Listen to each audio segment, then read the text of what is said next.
আসলে আমরা যখন কোথাও যাওয়ার প্ল্যান করি না, কক্ষনোই সেটা সাকসেসফুল হয় না। কিন্তু হুজুগে প্ল্যানগুলো ঠিক সাকসেসফুল হয়।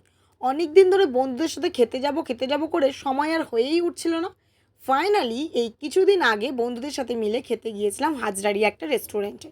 তো এখানে আমি নিয়ে নিয়েছিলাম বিরিয়ানি, চিকেন কষা এবং তার সাথে স্যালাড।